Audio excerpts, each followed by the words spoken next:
고린도전서 우리 1장 1절로 3절입니다. 고린도전서 1장 1절로 3절입니다. 우리 신약 성경 263쪽에 있습니다. 우리 찾으셔서 우리 한 목소리로 같이 짧으니까요 읽도록 하겠습니다.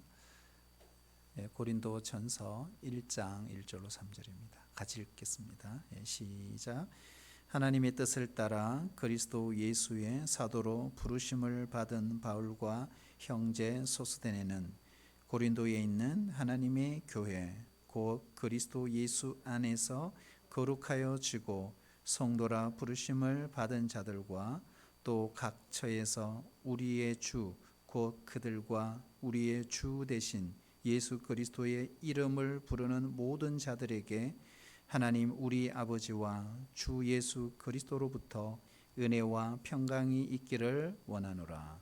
아멘. 이게 이제 시작 인사잖아요. 이 편지의 이제 시작 인사가 상당히 깁니다. 우리 한번 따라해 주실래요? 교회란 무엇인가? 아마 여러분 답을 알고 있을 거예요. 교회란 무엇인가? 우리가 세례 교육할 때도 꼭 물어보죠. 교회가 무엇입니까? 이렇게. 그리고 우리가 제자 훈련 할 때도 교회가 무엇이지? 그리고 교회론에 있어서 가장 첫 출발이 교회에 대한 정의입니다. 교회에 대한 정의. 우리가 보통 건물을 짓기 전에 내진 설계를 합니다. 그리고 기초를 다집니다. 다 짓고 난 다음에 보수 공사를 하는 것은 아닙니다. 만약에 공사를 시작하기 전에 보통 일반 사람이라면 건물을 몇 층으로 올릴 것인지 거기에 맞추어서 기초는 어느 공사까지 어느 깊이까지 내려가야 할 것인지 그리고 창문은 얼마나 낼 것인지 내부 설계는 어떻게 할 것인지 결정을 해야 합니다. 바로 이것이 뭐냐? 바로 교회론의 교회론. 교회론이다. 바로 이 교회론은 교회를 성장시키는 성장론이 아닙니다. 그리고 교회론은 방법론도 아닙니다. 교회론이 뭘까? 바로 교회의 핵심 가치, 바로 원리를 말하는 것입니다. 우리가 본질 이런 이야기, 본질을 말하는 거. 뭐 쉽게 예를 들면 이래요. 건물인가 사람인가 이런 거. 그렇죠? 건물인가 사람인가. 여러분 들어보세요. 나는 어딘지. 성장인가 성숙인가. 형식인가 내용인가. 돈인가 비전인가 이런 거. 목양인가 성공인가. 그렇죠? 그래서 이런 문제들이 결국에는 바로 이 철학의 싸움이에요. 철학의 싸움. 가치의 싸움이다. 이런 것입니다. 우리가 일반적으로 교회라고 할 때 우리가 선뜻 떠오르는 것이 뭐냐 하면 건물, 그렇죠? 건물이 떠오르죠. 건물. 안 그러면 교회의 제도, 아니면 교회의 조직, 그렇죠? 이런 생각을 많이 합니다. 여러분 눈에 보이는 건물을 뭐라 그러죠? 눈에 보이는 건물을 우리는 예배당이라고 합니다. 그러므로 교회는 아닙니다. 예수님께서 이 땅에 계실 때 예배당을 세우기 위해서 단 한 장의 벽돌로 쌓은 적이 없습니다. 그래서 교회는 건물이 아니에요. 만약에 건물이 교회였다면 예수님이 멋있게 지었겠죠. 그렇죠? 어떤 사람들은 교회를 마치 제도라고 생각하시는 분이 있어요. 왜냐하면 우리가 교회 안에 보면 내부적으로 제도가 존재하거든요. 제도, 교회라고 하는 제도가 있어요. 헌법도 있고 또 여러 가지 또 이런 체계와 계급 이런 것들이 있기 때문에 혹시 교회하면 제도가 아닐까 이렇게 생각을 하지만 실제로 예수님의 공생의 그 3년을 살펴보면 예수님께서는 어떤 제도도 세우신 적이 없고 만드신 적이 없고 또 제자들에게 부탁하신 적도 없습니다. 그렇다면 교회는 제도도 아니구나 이런 생각을. 자, 그러면 교회는 뭘까 하는 거예요.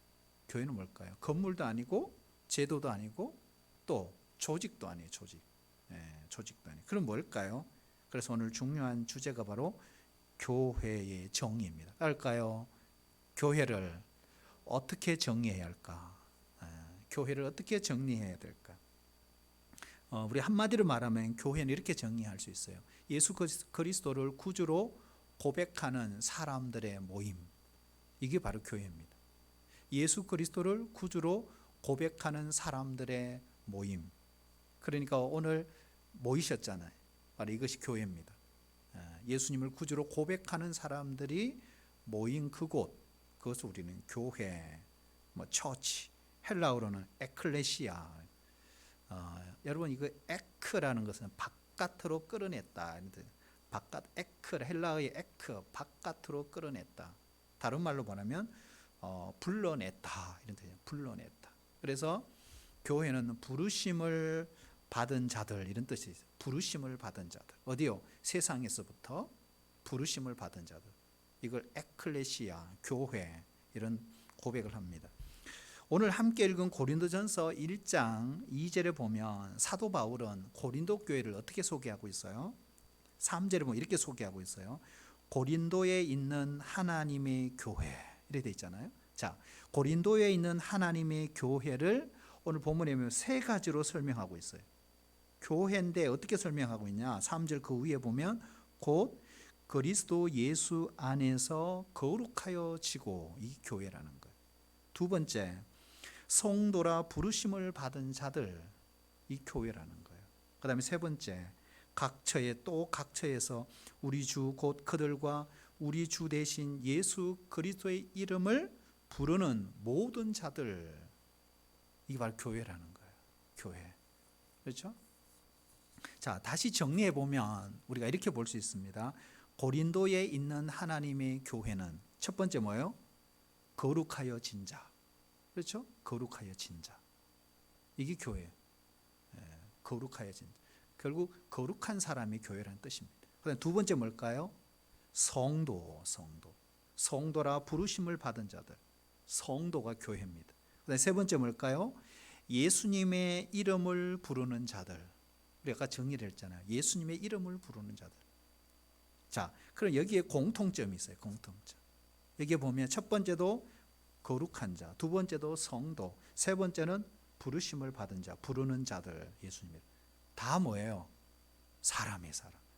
그렇죠? 고린도에 있는 하나님의 교회. 아, 그러면은 교회는 건물이 아니구나. 교회는 제도도 아니고 뭐다 하는 거예요? 교회는 사람들. 사람이구나. 그렇죠? 어떤 사람이라는 거요? 어떤 사람? 예수님께서 부르신 자, 에크, 불러내신 자들, 성도, 다른 말로 거룩한 자, 그렇죠? 예수님의 이름을 부른 자들, 예수 그리스도를 구주로 고백하고 믿는 사람들의 공동체. 그렇다면 여러분 누가 교회예요? 내가 교회, 내가. 아시겠습니까? 내가 교회입니다. 우리 나중에 계속 공부하겠지만 내가 교회다. 그러니까 워킹 처치예요. 워킹 처치. 걸어 다니는 교회. 내가 교회라는 거예요. 내가. 그래서 여러분 우리 집에 가보면 우리 현관 앞에다가 이 동부교회라고 하는 편말을 딱 붙여놓잖아요. 그렇잖아요. 그러면은 이분은 여기에 사시는 분은 동부교회 다니는 어떤 분이 사시구나 이런 뜻이잖아요.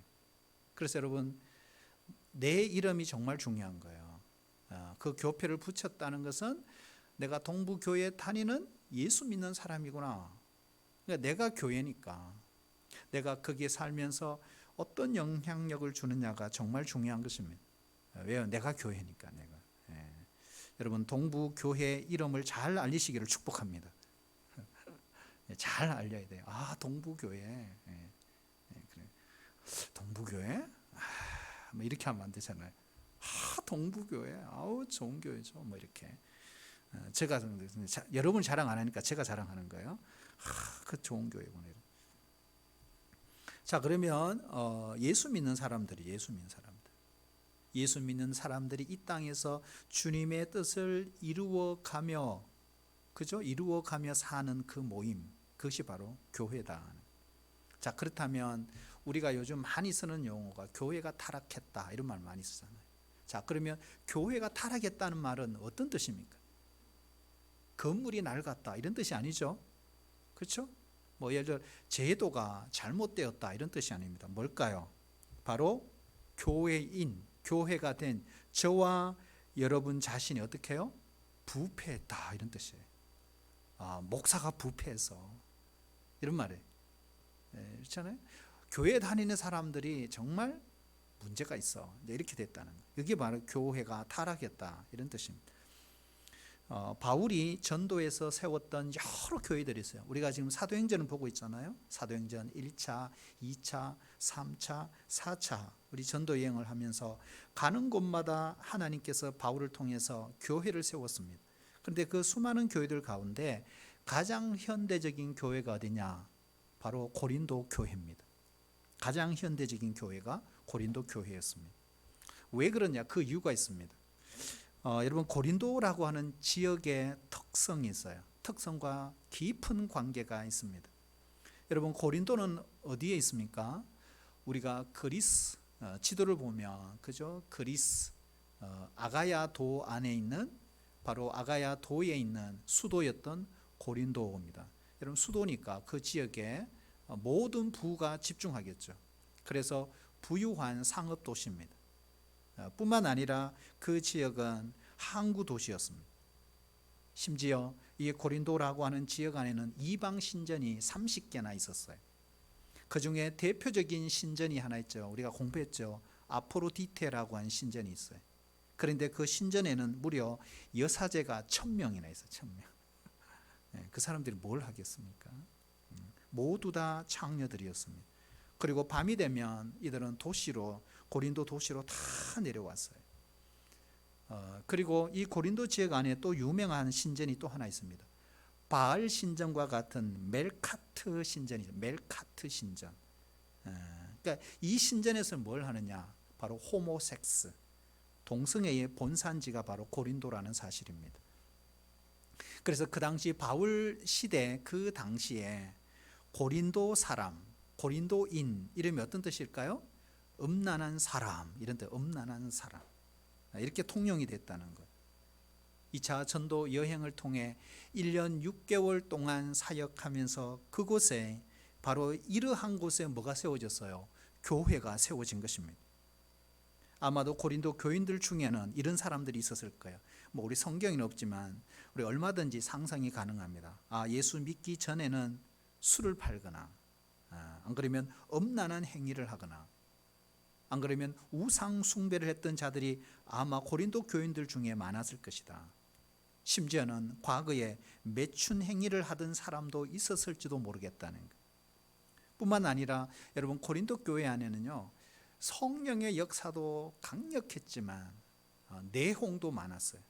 그래서 많은 이방 교회 가운데 가장 문제 많은 교회가 고린도 교회였습니다. 그래서 계속해서 내부적으로 분쟁과 분열이 끊어지지 않았던 교회입니다. 새 속에 물든 교회, 고린도 교회입니다. 그리고 고린도 교회는요, 이 바울에게 많은 아픔을 주었던 교회입니다. 어떤 아픔을 주었어요? 첫 번째는 사도권을 인정하지 않았어요. 저기 뭐 사도냐, 사도권을 인정하지 않았어요. 그다음에 두 번째 뭘까요? 십자가에 못 박히신 것 외에는 내가 아무것도 알지 아니하기로 작정했다고 하는 이 바울의 말을 어떻게 해요? 야, 정말 무식한 사람이다. 이렇게 했던 거예요. 참 상처를 많이 줬죠. 근데 여러분 이렇게 했던 이 고린도 교회임에도 불구하고 오늘 우리 함께 읽은 이 말씀을 보면 사도 바울은 그들을 향해 뭐라고 합니까?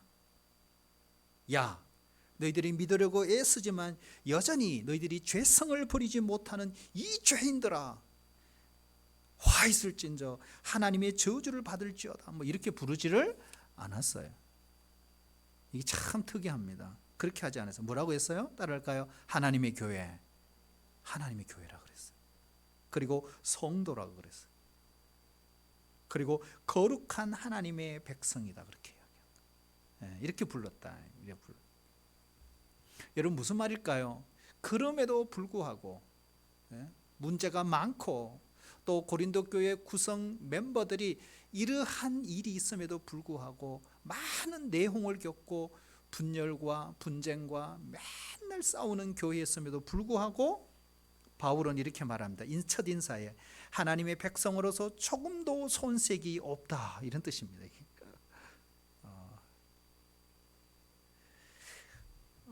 여러분, 고린도 교인들은 아직도 완전히 거룩해지지 못했죠. 우리도 그렇습니다만은 여전히 엄난하고 여전히 방탕하고 여전히 우상 숭배적인 삶의 영향에서 그들은 여전히 벗어나지 못한 교인들이 그 공동체 안에 있었다는 거예요. 그럼에도 불구하고 사도 바울은 이들을 가르쳐서 어떻게 해요? 너희는 거룩한 하나님의 자녀들이다. 너희는 하나님의 교회다. 너희는 새로운 이스라엘이다. 이렇게 말하는 거예요. 할렐루야. 이것이 은혜입니다. 이것이 은혜입니다. 자, 그런데 여러분 궁금하지 않으세요? 왜 바울이 이들을 향하여 이렇게 말할 수 있었을까? 여전히 성도라고 말하고 여전히 하나님의 거룩한 자녀라고 이렇게 말할 수 있었을까? 왜 그랬을까요? 여러분, 우리가 예수님을 믿는다는 것은요, 종교적인 가르침을 받는 게 아니에요. 그렇죠? 예수님을 믿는다는 것은 뭐냐?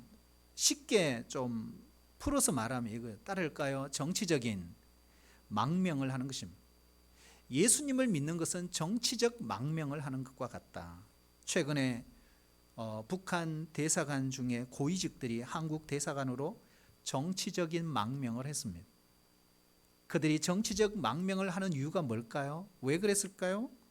여러 가지 이유가 있어요. 들어보면 뭐 자녀들 교육 뭐 이렇게 이야기하지만 여러 가지 이유가 있지만 가장 분명한 것은 이제부터 북한의 체제를 버리겠다, 이런 뜻입니다. 그렇잖아요? 지금까지는 북한의 통치 아래 있었지만 이제부터는 대한민국, 자유대한민국의 통치 안으로 들어오겠습니다. 이게 바로 정치적 망명이란 말이에요.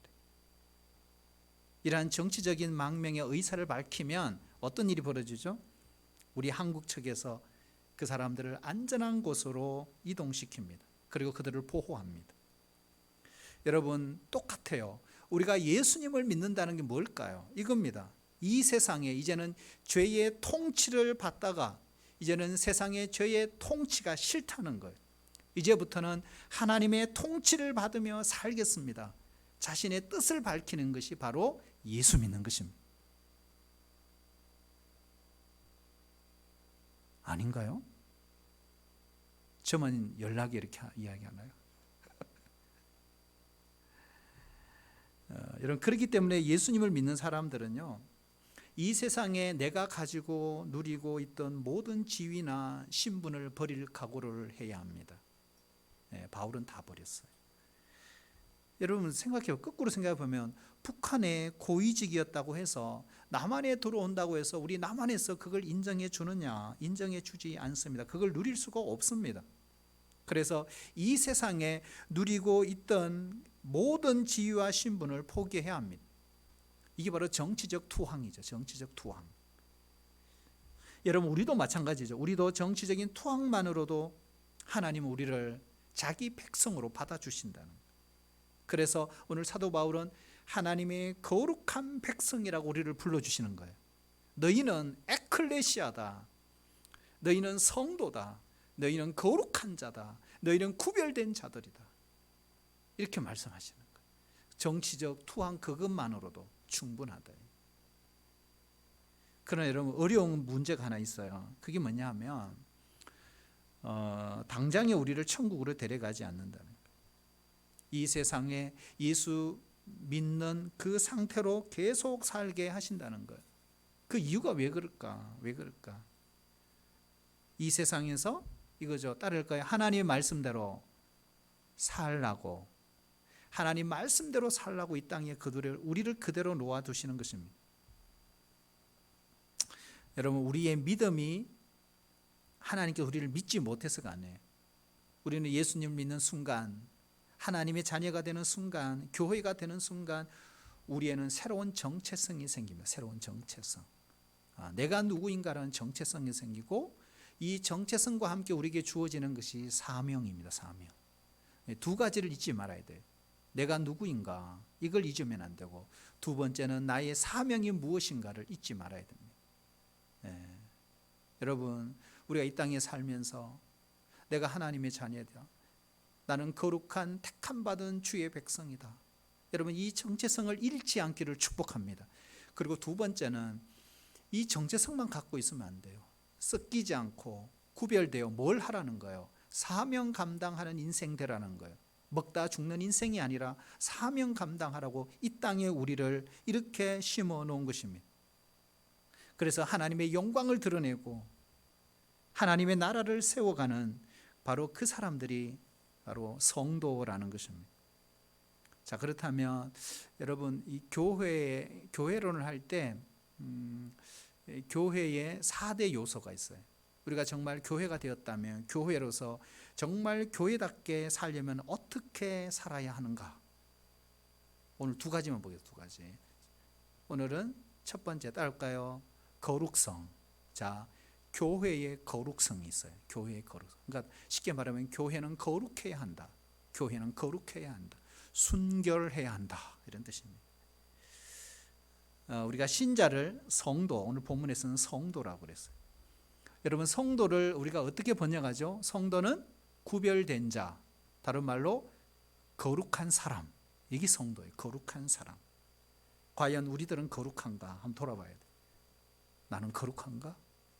여러분 어때요? 거룩하다고 생각하세요? 네?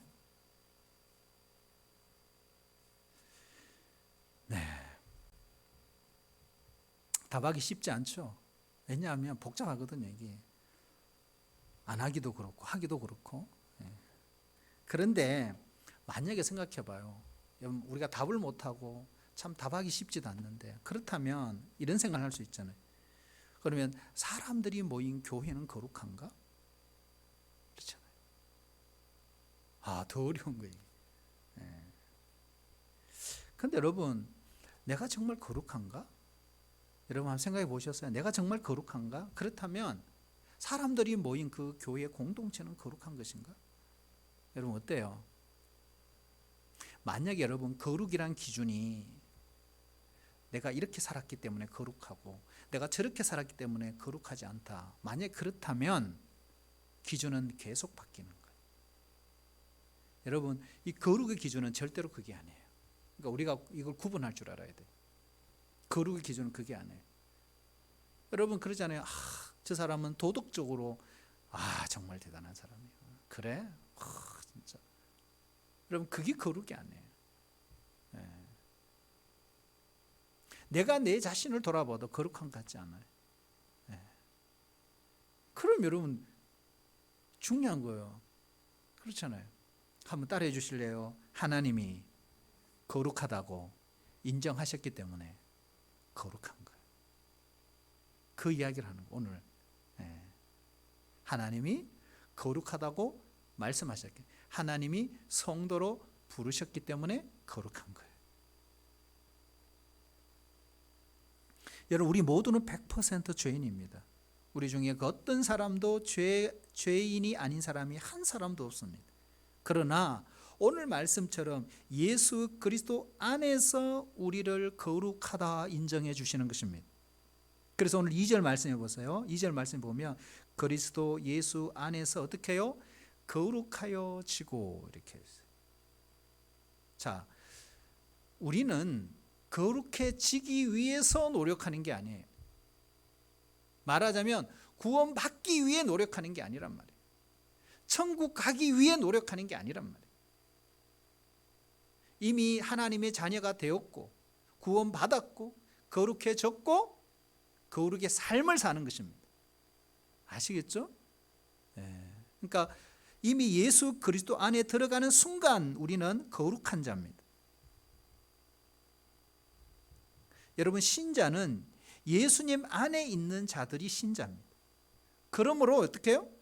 거룩할 수가 있는 거예요. 그리고 거룩한 성도들이 그 모인 교회도 역시 뭐요?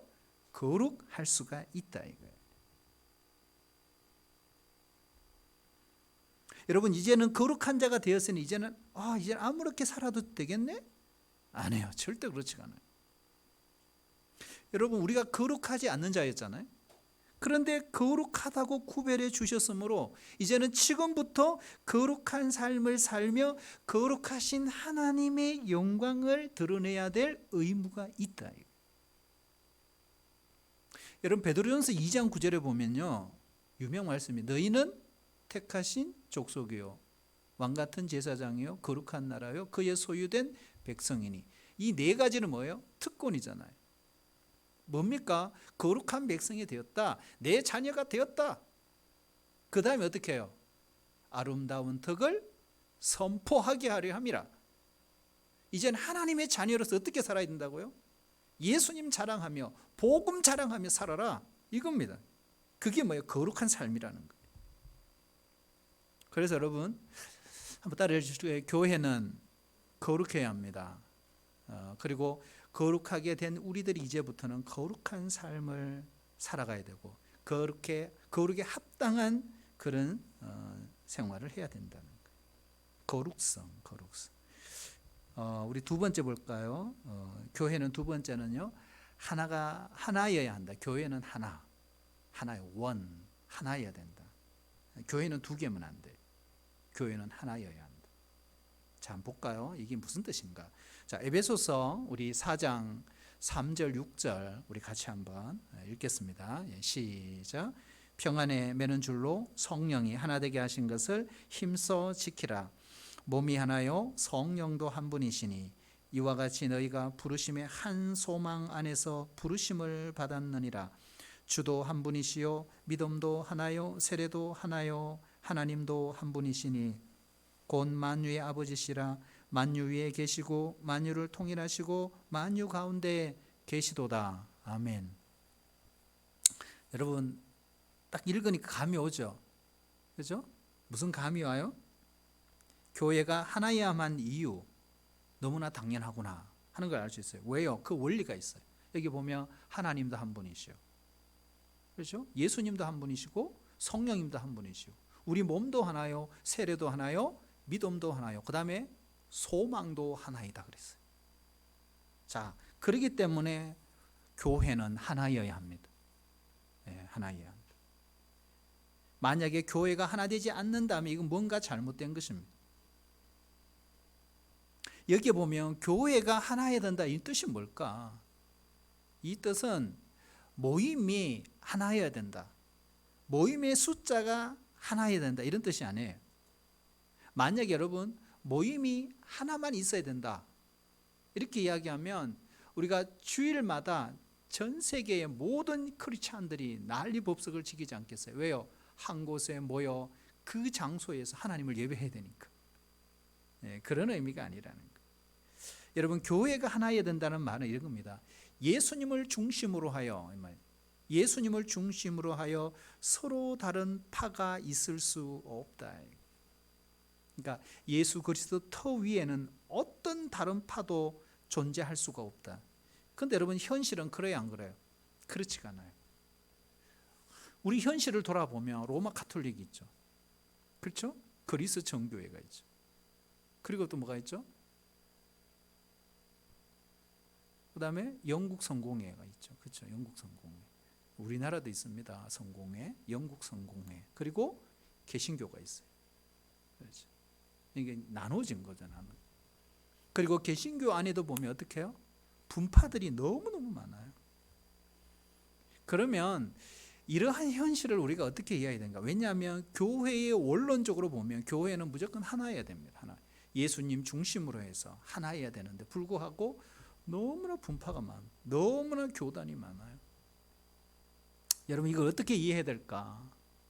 그래서 많은 해석들을 합니다. 분열은 결코 있어서는 안 된다. 분파는 절대로 있을 수 없다. 교회가 갈려지는 것은 절대로 하나님의 뜻이 아니다. 이렇게 해석하시는 분도 있죠. 그런데 여러분 한번 들어보세요. 저에게는 3명의 자녀가 있습니다. 그렇죠?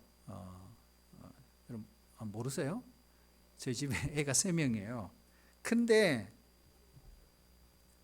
육신의 아빠는 저 외에는 없습니다. 그렇겠죠? 그런데 우리 아이들에게 저는 하나밖에 없는 아빠입니다. 그런데 이 다음에 만약에 제가 이 땅에 있지 않고 세상을 떠난 후에 아이들이 저에 대해서 글을 쓴다고 한번 생각해 보세요. 우리 아빠는 어떤 분인가? 여러분 한번 생각해 보면 이 세 자녀가 완벽하게 똑같은 내용을 쓸 거야 이런 생각을 하세요? 아니죠. 그럴 수가 없어요. 내용이 서로 일치하지 않을 것입니다. 왜 그러냐? 여러분 똑같은 한 아빠 밑에 자라난 자녀라 할지라도 아빠에 대한 경험, 아빠에 대한 인식 그런 것이 다를 수 있습니다. 그래서 그 글 내용이 서로 다를 수 있어요. 자, 그러면 글 내용이 다르다고 해서 내용 자체가 거짓인가? 거짓이에요? 아니잖아요. 그럴 수가 없습니다. 그래서 이 아이들이 쓴 그 글을 통해서 아빠에 대한 나름대로의 자신의 진실을 그냥 우리 아빠는 이런 아빠예요. 그렇게 적는 거예요. 그리고 그것이 거짓이 아니고 틀린 것도 아닙니다. 자신이 경험한 아빠에 대한 이야기를 그냥 쓸 뿐입니다. 그런데 여러분 중요한 것이 있어요. 만약에 첫 번째, 두 번째, 세 번째 아이가 쓴 글을 다 읽으면 있잖아요. 나라고 하는 이 한 인간에 대해서 얼마나 구체적으로 입체적으로 알 수 있지 않겠어요? 만약에 거꾸로 반대로 이 세 아이가 적은 글 중에 하나만 읽었어요. 하나만 읽었다고 생각해 보면 저에 대한 인식을 제대로 알까요? 많이 알아야 한 3분의 1 정도 그렇게 알겠죠. 그렇다면 세 아이가 적은 이 글을 다 읽고 나라는 존재를 이해하는 것과 아이 하나의 글만 읽고 나를 이해하는 것하고 완전히 다르겠죠. 그렇죠. 자, 여러분 이것이 중요한 거예요. 우리가 신약 성경을 보면 복음서는요 예수님을 전가하는 거죠. 오직 예수님을 전가하는 거. 그런데 복음서는 몇 개입니까? 복음서 몇 개죠? 복음서는 한 개가 아니에요. 예수님을 전가하는 거. 몇 권이에요? 4권이에요. 4권. 세 권이구나. 4권. 그런데 중요한 거예요. 내용이 같아요, 달라요? 다릅니다, 여러분. 복음서 핵심은 예수님이에요. 핵심은. 하지만 예수님에 대한 이야기는 달라요. 왜요? 성령님께서 이 복음서의 기자들에게 성령의 감동으로 복음서를 쓰게 하셨지만 성령님이 너 이렇게 적어. 그래서 똑같이 적지 않았다. 그렇죠? 다르게 적었다. 이걸 유기적 영감설이다 그랬죠. 그래서 이것이 바로 성령의 방법입니다.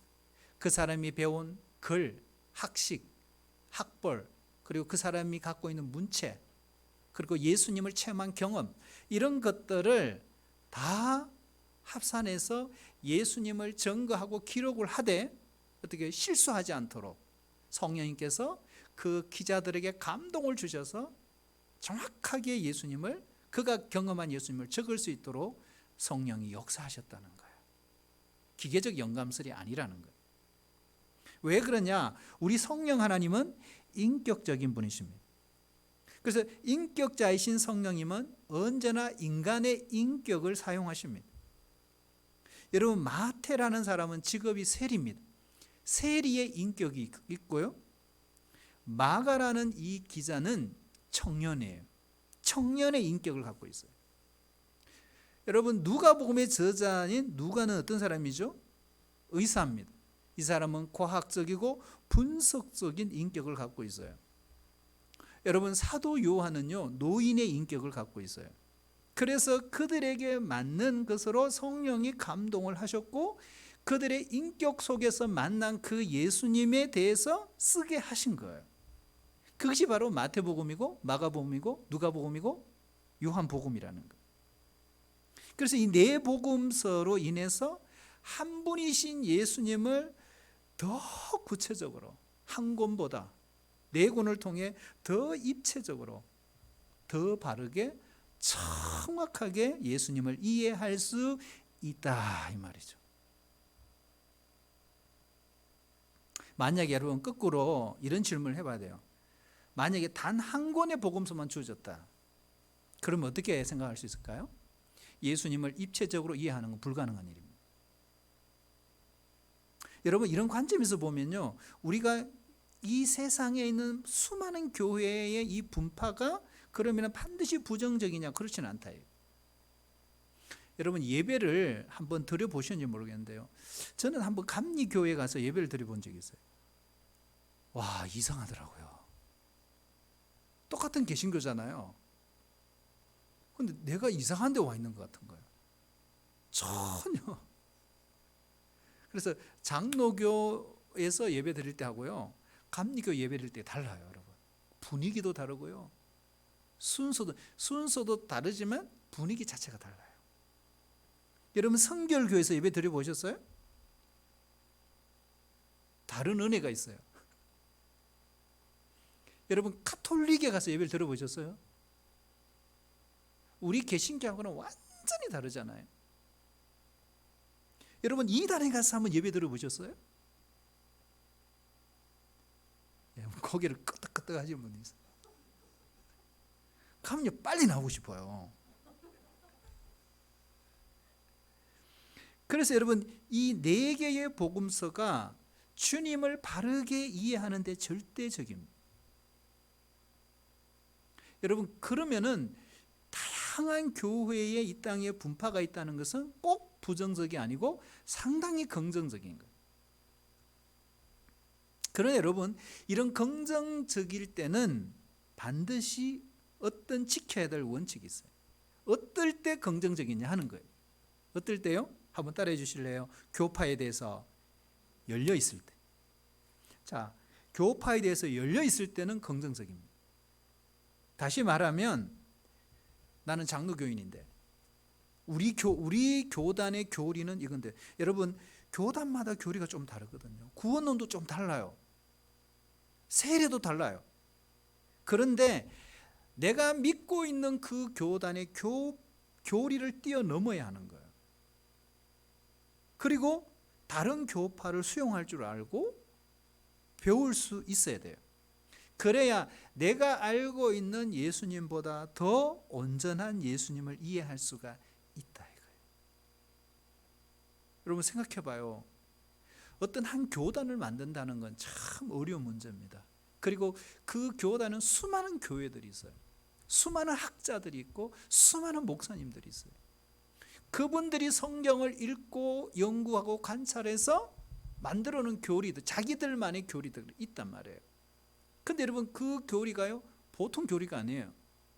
우리가 쉽게 이게 아닌데 뭐 이게 아니에요. 왜 그렇게 만들었는지 아주 고민하고 또 고민하고 기도하고, 그래서 교리를 만드는 거거든요. 그런데 우리 교단에 있는 교리만 인정하고 이게 절대적이다 이렇게 하면요, 예수님을 더 온전히 이해하는 데는 어려움이 있을 수 있다. 그렇지 않겠어요? 여러분, 교리는 진리가 아니에요. 교리는 진리가 아니에요. 이게 무슨 말이냐면 바뀔 수 있다.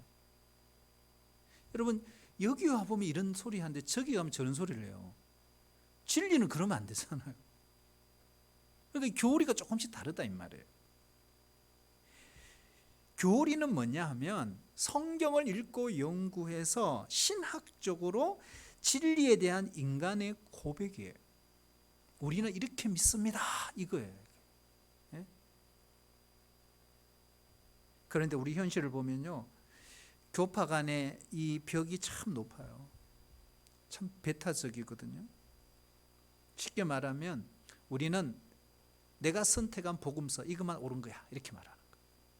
그 외에는 아니야, 이렇게 주장하는 것과 똑같은 거예요. 근데 여러분, 명분이 무엇이든지 가장 중요한 게 뭐냐면 인간의 욕심 때문에, 어떤 정치적인 문제 때문에 여러분, 교회가 분열되는 것은 그는 죄다는 거예요. 죄다.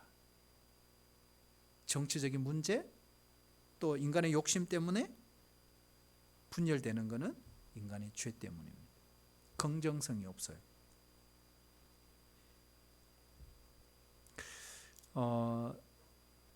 여러분, 우리가 이제 코로나 시대를 지나면서 코로나 이전부터 그랬지만 우리 한국 교회가 참 어려움을 당하고 있습니다. 지금 계속 힘들고요. 뭐 이번에 우리 노예 가서도 어떤 목사님이, 우리 친구 목사님인데 그런 이야기를 같이 먼저 하더라고요. 야, 이 코로나 이 보통 문제가 아니다. 근데 조 목사님 어때요? 우리는 교회 학교가 붕괴될 것 같다는 거지. 아니, 교회 학교가 없어요. 예배 자체를 못 드리니까. 그러니까 아이들을 데리고 어른들 예배 같이 와요. 부모님하고. 자, 이제 목사님이 그런 이야기, 붕괴될 것 같다고. 작은 교회가 아니거든요. 참 어려움을 당하고 있는 거예요, 지금. 참 어려운 시대 우리가 살고 있습니다. 그러니까 은혜의 통로가 계속 막히는 겁니다. 여러분, 그래도 우리가 기억해야 됩니다. 복음은 계속 선포되어야 된다는. 여러분, 우리가요, 그럼에도 불구하고 진짜 복음을 경험하면, 인생의 말씀에 꽂히면 시키지 않아도 자원해서 얼마든지 우리가 봉사할 수 있습니다. 그리고 아무리 힘들고 어려워도 복음은 선포되어야 됩니다. 십자가의 복음은 계속 전해져야 됩니다. 설교만 듣고도 감동을 받으면 얼마든지 순종할 수 있습니다. 우리가 일하는 것이 어려운 것이 아닙니다. 그런 역사가 일어나면은 얼마든지 기쁨으로 일할 수 있어요. 가능합니다. 교인이 몇 명인가가 중요하지 않습니다. 그저 복음 안에서 행복해야 합니다. 은혜가 있으면 기쁨으로 사역할 수 있습니다. 그러므로 어렵고 힘들지만 강단에서부터 은혜가 흘러야 돼요. 그리고 복음이 흘러야 돼요. 예배에 복음의 능력이 흐르면 반드시 은혜 받은 사람들이 움직이기 시작하는 거예요. 순종하려고 준비하는 거거든요. 한번 따라해 주실래요? 복음에 힘이 있습니다. 여러분, 직분은 오래 가지 못해요. 여러분, 교회에요, 소수의 사람들의 말에 귀를 기울일 줄 알아야 합니다. 소수가 반대하면요, 기다려야 합니다. 그들의 의견을 끌어안아야 됩니다. 모두가 하나 될 수 있도록.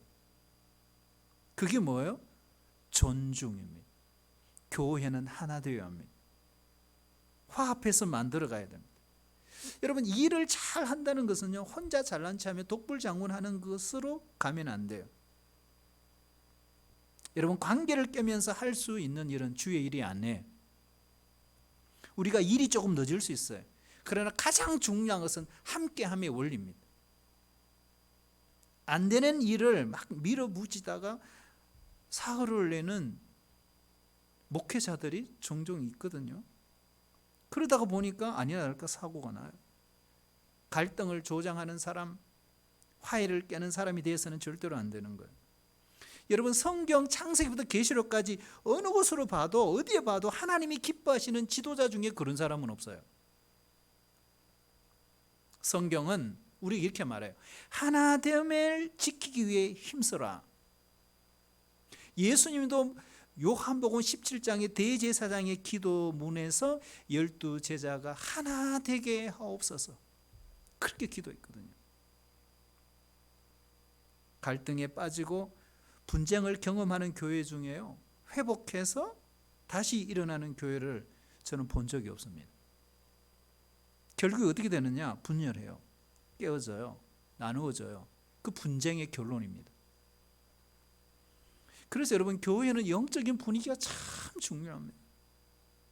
이거 보니까 딱 갈라져 있잖아요. 왼쪽 오른쪽. 네? 쫙 갈라져 있죠.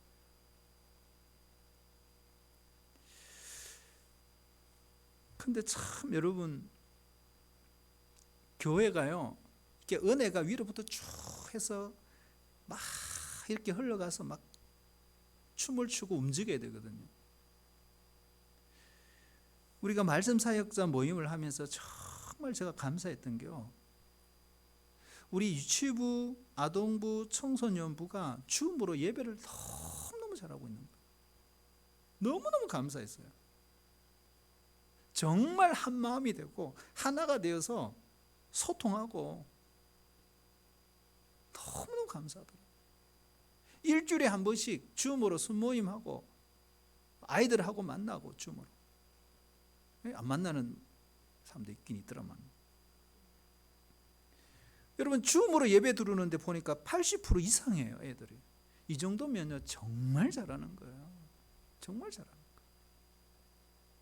새로운 친구들도 여러 명 등록했더라고요. 저는 깜짝 놀랐어요. 어른들 뭐 하는지 모르겠어요. 요즘 10대 아이들요, 오라고 오는 게 아니고 들어오라고 들어오는 게 아니에요. 말 안 듣거든요. 그럼에도 불구하고 우리 말씀 사역자와 교사들이 하나가 되어서 이렇게 몸부림치고 기도하고 이렇게 헌신하는 거 보니까 진짜 너무너무 감사하고 가슴이 뭉클하더라니까. 그렇잖아요. 이런 하나됨의 문화가 이렇게 계속 흘러가는 거, 이게 정말 중요합니다. 정말 중요해요. 사랑하신 여러분, 여러분 교회는 정말 그래요. 교회의 본질 중에 하나가 하나됨이에요. 하나됨. 예, 이거죠. 우리 모두가 참 어려운 우리 시대에 살고 있는데요. 다들 보면 정말 어려워요. 뭐 지금 그렇잖아요. 뭐 검사해놓고 기다려야 되고, 또 이게 또 어떤 일이 일어날지. 여러분 이때일수록 우리가 같이 동력하고 기도하고 중보해주고 염려해주고 그렇게 해야 되는 거예요. 이게 남의 일이 아니거든요, 진짜.